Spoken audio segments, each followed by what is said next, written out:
Many photographers, they're not failing because of lack of talent. They're failing because they're operating blind. They are the captain of the ship. And even if they have someone else who's doing their bookkeeping or their accounts or whatever, they as the captain have to know their numbers. They have to know their numbers based on what they need to do yearly, what they need to do quarterly, what they need to do monthly, what they need to do weekly.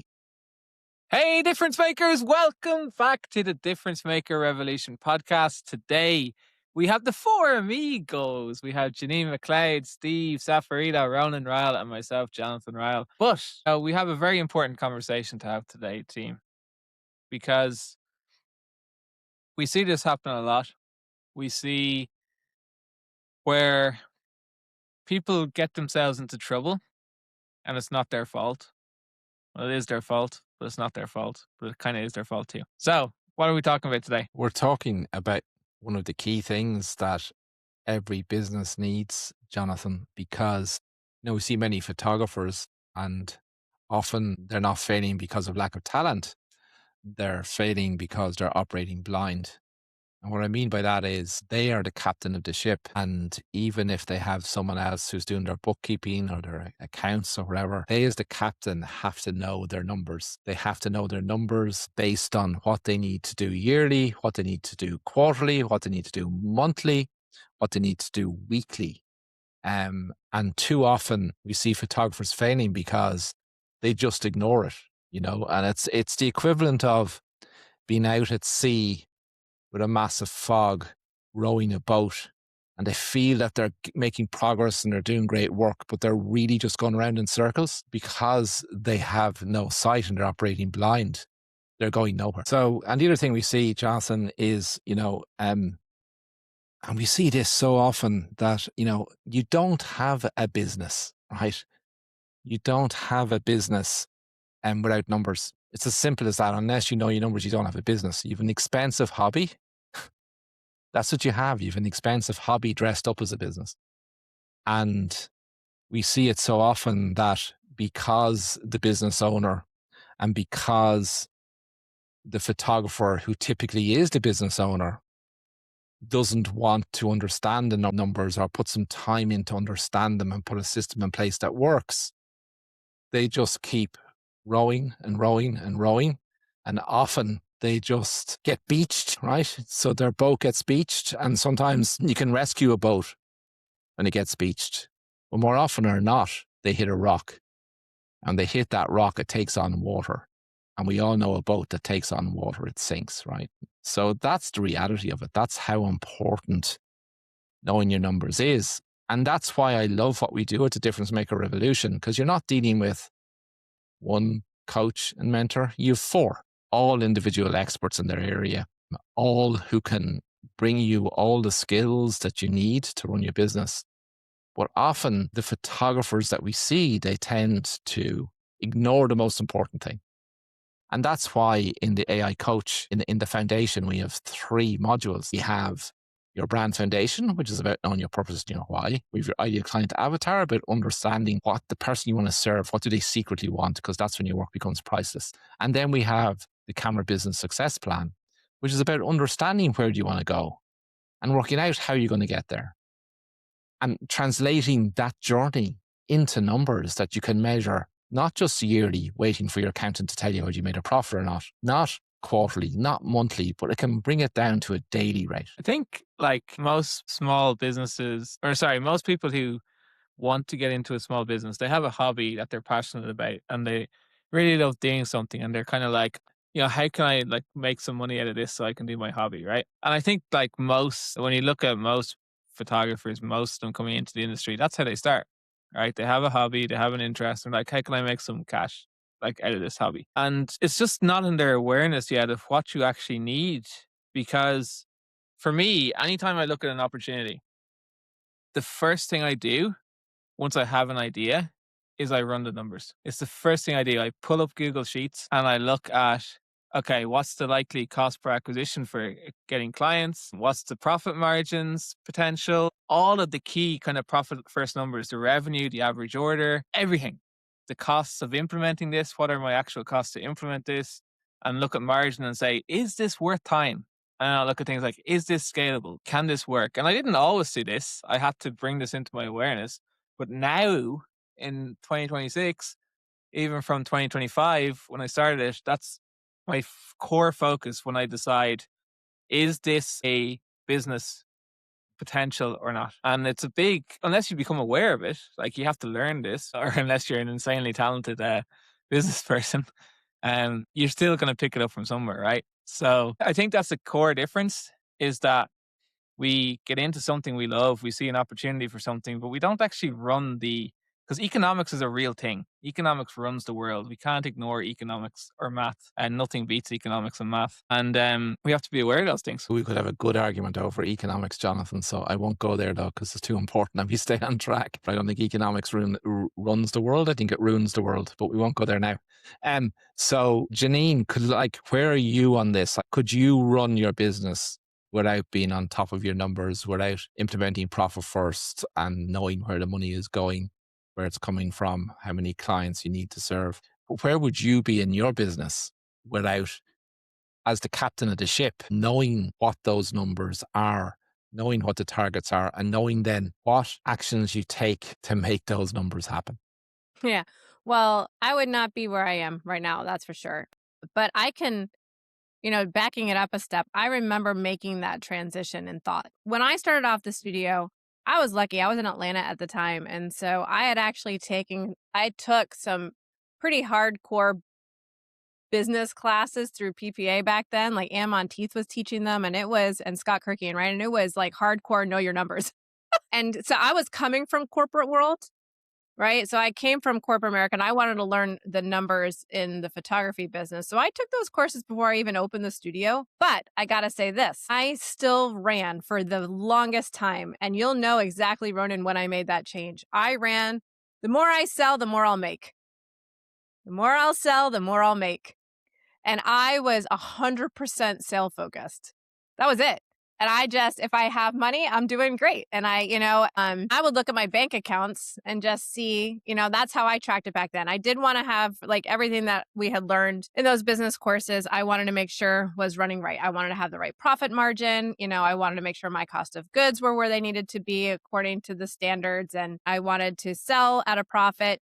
But I was just happy if I sold more, I'd make more. And I ran like that for a long time until I met, and the person I met, and that was Mike Michalowicz, and totally turned on my head. And God, how long ago was that now? 10 years? It's been 10 years, I think. The concept of figuring out your profit first. And since then, it's become an obsessive thing. Like I keep my own running spreadsheet in addition to what my accountant gives because your accountant gives you like a monthly P&L. What is that? I mean, I know we have an accountant amongst us right here, and so he's going to be like, your P&L is everything. But it's more like I keep a spreadsheet that I update every 2 weeks with all my profit first numbers, and so it's an obsessive thing for me. I just need to back you up just for a second, Jeanine. So I would argue that your P&L is nothing. It's only one piece of the jigsaw and means absolutely nothing. So I have seen companies and businesses where their P&L is shown they're making a profit and they go bust because they've no cash. So it's only one piece of the jigsaw. And that's why I love Profit First, because it's based on the cash flowing through the business. It's based on that cash as it comes in, exactly what cash you have, and you're putting it into its various buckets of profit, your profit account, your owner's pay account, your tax account to pay your tax bill at the end of the year. So you're not running around the place wondering where you're going to get the money to pay your tax bill, and then your operational expenses. So that's why I love it. You don't need to be an accountant to operate it. To be honest, like I know Steve's qualified as an accountant. I started to qualify as an accountant. I said, this makes no sense. It absolutely makes no sense. And like, I know my way around balance sheets. I know my way around cash flow statements. I know my way around P&Ls because I had to learn that, but it still does not make common sense. But Profit First makes common sense. And it doesn't replace what your accountant does for you, but it puts you in control of your business. It puts you in control of knowing what direction your business is going based on how the cash is flowing through the business. Well, and the other big bucket number two, Ronan, and I know Steve's going to jump in here on what you just said, but for me, it's not just the numbers every day, the cash flowing through your business, it's the reserves. To me, that was the biggest thing to get under control, especially and I'm so glad I did because I learned this way before COVID hit. And now I'm like, I get nervous if I have it was back then I had 6 months, now I have a year. And if I see that number float below a year, I start to get twitchy. And now it's interesting because we see and we talk, and I know this is what inspired you for this podcast topic. When your business gets to a point that it's in desperation and you've run through your cash reserves, you start making desperate choices and you start making decisions in your business that are not based upon logic. They're based upon panic and fear. And it's a bad place to be. And you should never get there. It's a very difficult place to be, Jeanine, and Steve will talk to that, because your clients, as Steve teaches us all, they get their energy from your energy. And if you're in that position, it's really, really hard to have the energy for a client, right, Steve? Yeah. And you see it all the time where, people are in that position and they struggle to book because the clients hear the desperation. They're getting rejected on price because they're desperate to book somebody for the money, and then the conversation ends up being transactional. They can hear that, and it just doesn't help at all. And the accountant in the room, I'm already being singled out as the accountant in the room. My family's always been in business, and I knew that I wanted to run my own business at some point. And I only learned accounting and did an accounting degree because I believed I needed that foundation. Before I could even begin to think about running a business, I went and got an accounting degree because I wanted to understand the numbers. And, although my parents were quite successful in their business, the one thing that they always stressed to me was that, we did this without the same education that you have the opportunity to have. And so it really is important to get that foundation because it'll make a massive difference to the decisions that you make in your business. And so I've always run business by numbers because it sends you the warnings that sometimes emotionally you're not ready to hear. So, running even my day-to-day booking conversion sheet that would be checked daily, and the shifts in the conversion sheet, when your conversions drop, there's something happening, and that has an effect usually 2 to 3 weeks after today. So if my conversions are down today, that's going to affect me usually in 2 weeks' time. So we do have time to pick it up, but that is something that I would monitor daily because I've still got 2 weeks to make it up. But if I wait until the end of the month to see whether I've made a profit, it's too late. And it means that you can make micro adjustments if you're on top of your numbers on a regular basis and just keep it simple to the smaller things. So then that way you're not suddenly having to go into panic mode. Much easier to make the micro adjustments. Jeanine, I have a question for you. So my question is, we can have people who are in our businesses who create the numbers, right? And there's a difference between creating the numbers and interpretation of the numbers, right? And I think it's a really important distinguishing factor, right? That as a business owner, you have to be able to interpret the numbers and understand what they're telling you. And I don't believe you can outsource that to anybody else. The interpretation, you can outsource the production of the numbers, but the interpretation of those numbers should always be down to the business owner. So same thing, I would not outsource my marketing either. That's something that I like to maintain control of. As you guys know, and anybody listening to the podcast, I preferred to outsource to hire a photographer first, right? So that way I could focus on the growth of the business and the managing of the business and the marketing. So I interpret my own numbers, but I will say that I do use help. I phone a friend. I have mentors, they're on this podcast with me. And so sometimes if something doesn't make sense or it's really hard to operate a business in a vacuum, and so when you know that let's just say, that you convert, I'm going to throw out a random number. Let's say, you convert 40% of your potential clients into clients. And then for a few weeks now, all of a sudden you're only converting at 20%. Something's up, something is going on, but you might not know why. And sometimes it takes talking it out loud with yourself, with your team, and maybe a mentor or maybe an accountability partner or maybe someone in a community group to be like, hey, this could be what's going on. Sometimes it's hard to see yourself. It's hard to see the forest from the trees sometimes when you're looking at it because you're so close to it.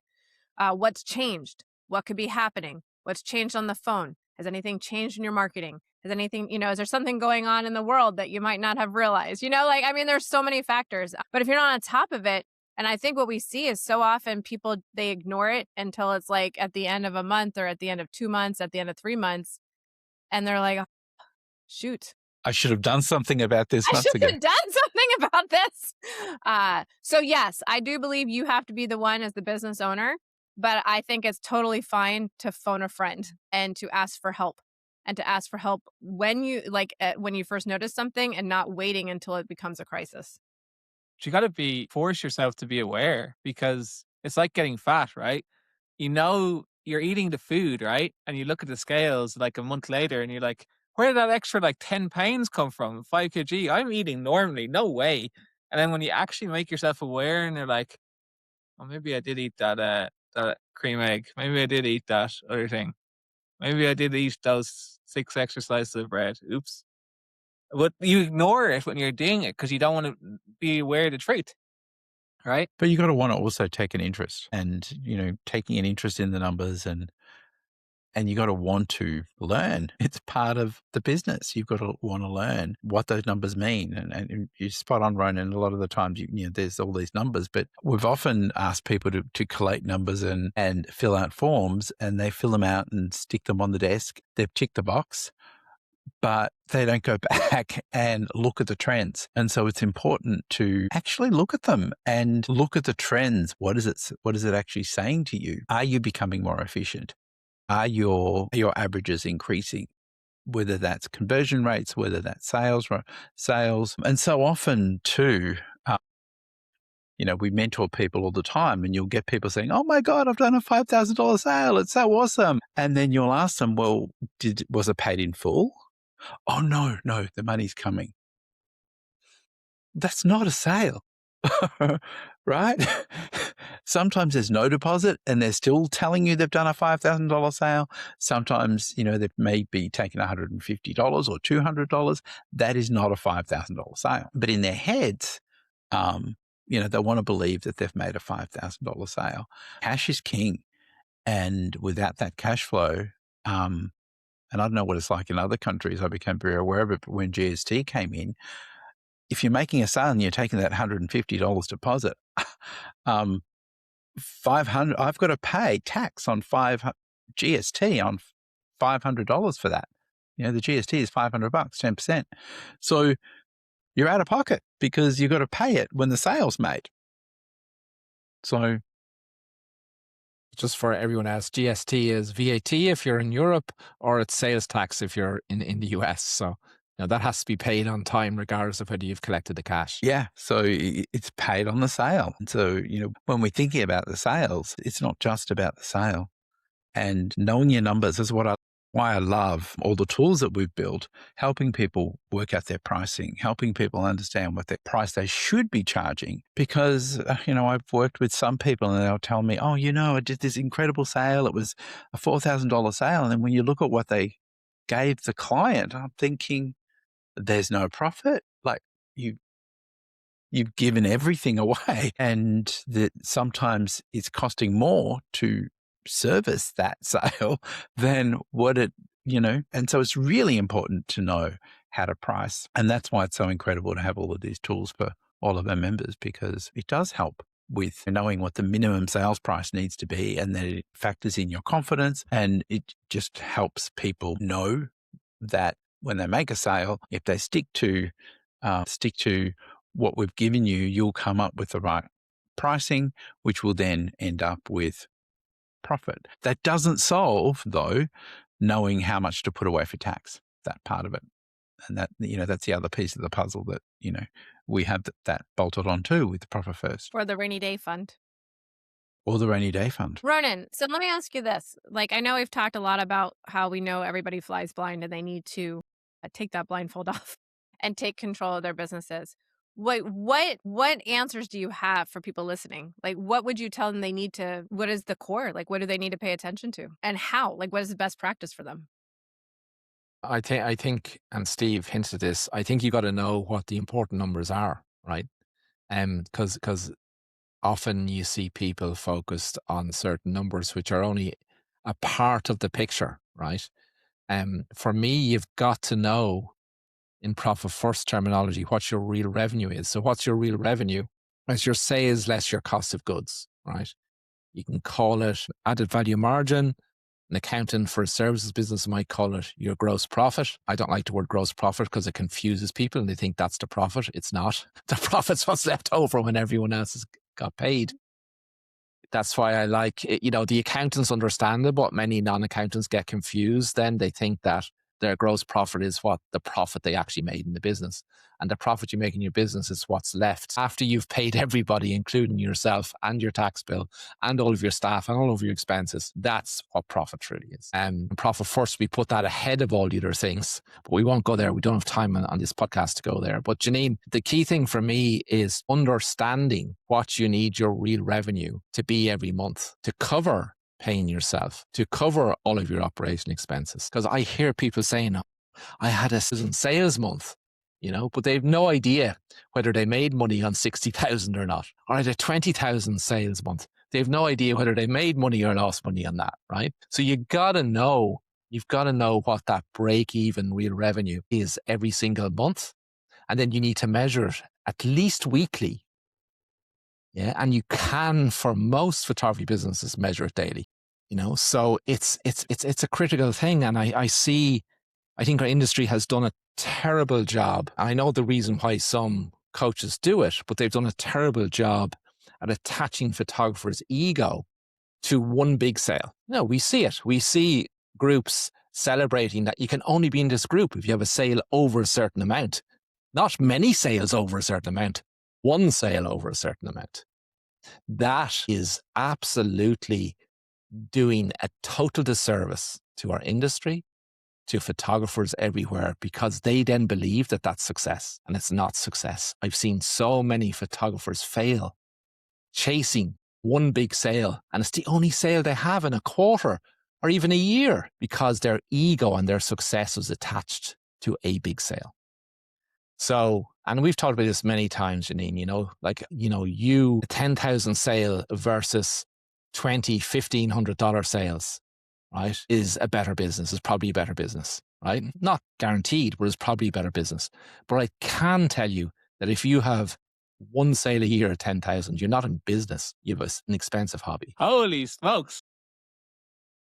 Ronan's on fire. He's on fire. He's on fire. But that whole concept of paying yourself, so many times when people first start, the one thing they'll say is, I haven't paid myself, or I haven't paid myself for 6 months, 8 months, 2 years, 3 years. This whole concept of paying yourself, I think you need to explain a little bit more about that, because, you're in business, you do the sales and you buy your toys, and whatever's left is my pay.